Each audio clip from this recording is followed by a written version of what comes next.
It's still hard to believe. You think about this city and dealing with injuries with their star players. We know about Tyrese Halliburton, Caitlin Clark, and now, of course, Daniel Jones, the Colts star quarterback, done for the season. Update us here, our insider here, Kevin Bowen, on just where the team stands right now. Yeah, that curse in Jacksonville is real, unfortunately, when it comes to the team and injuries. So Daniel Jones, torn Achilles, he is going to be out for the season. We'll have surgery later this week, obviously short-term and long-term. You have questions there. Riley Leonard, who came in, the rookie out of Notre Dame, a knee injury. His status for Sunday in Seattle is up in the air. And AC, just remind everybody, Anthony Richardson's return is not imminent by any means. We're talking about an eye injury.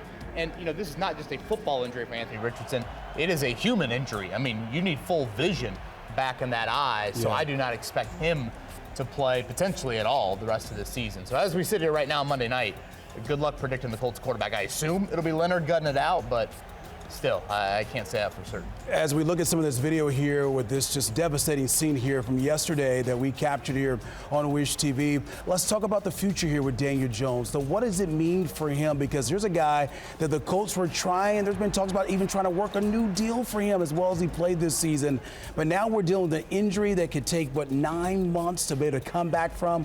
What does his future look like? Well, go back to the Halliburton injury. You know, remember Rick Carlisle, in the day after that season ended, he made it very clear, Tyrese Halliburton will not play for us next season. So Daniel Jones' status for 2026, very much up in the air. He also is a free agent, like you said, AC. So this complicates things big time. And you have this hanging cloud over the franchise of if this season bottoms out, who are the decision makers making the call on Daniel Jones as well? You can't ignore that. And I do want to commend, first off, just a hat tip to Daniel Jones. I mean, you just saw those images. I mean, he gave this franchise quarterback play that they haven't had in quite some time. By all accounts, he's beloved in that locker room. And to see it end in that fashion, you see his emotion. That's a lot of emotion for Daniel Jones. You just feel terrible for him yesterday. Okay, so next year for the Colts, it gets set to take on Seattle coming up this Sunday on the road. Riley Leonard, there's a good chance he still will be able to play as the backup quarterback here for the Horseshoe. That being said, 4 games to go. I believe this, man. If they can find a way to get 2 victories, I think this team still makes the playoffs after all the work they did in the front end, going 7-1, 8-2. When you think about that, give me your thoughts on Shane Steichen. What does he need to do to try to keep this thing together from really going down the wrong way here without your star quarterback? Yeah, you know, when you're in the month of December, AC, and we talk playoff chances, it's usually you've got to do your part and you need help. You look at the standings, the Colts really don't need a lot of help. I mean, yes, they need a little bit, but the hardest part is, can they win 2 games, to your point? You know, it's at Seattle, it's San Francisco on Monday Night Football, and then Jacksonville and Houston these last 2 games. I mean, that is a very, very difficult stretch to close out the season. And like you said, you could be doing it with Riley Leonard, who, you go back to that knee injury, for anybody that watched Riley Leonard play at Notre Dame last year, his ability to make plays with his legs is a vital component to him playing quarterback. He is not ready to be a pocket passer for 30, 35 snaps a game in today's NFL. Maybe that'll grow at some point in his game, but he has got to be able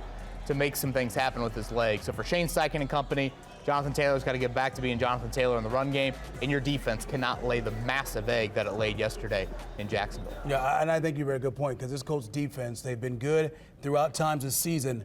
What we've seen the past few games, I don't care who's at quarterback, and we saw that with Daniel Jones, is not going to cut it. Final question here.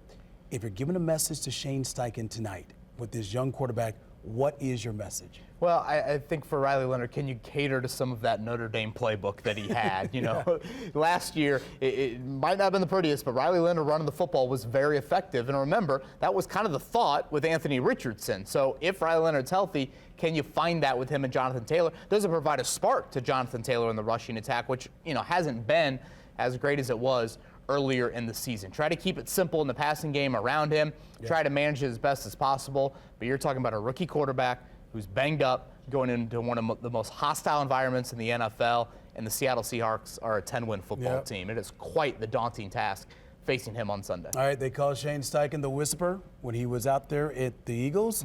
We'll see what he can do here with this young quarterback and try to find a way to get 2 wins for the Colts to get in the playoffs. And people told me today that on Twitter, like, hey, it's over, AC. Quit talking about the playoffs. And I say, you know what? If you get in the playoffs, you know the deal. Anything can happen. We'll see what happens.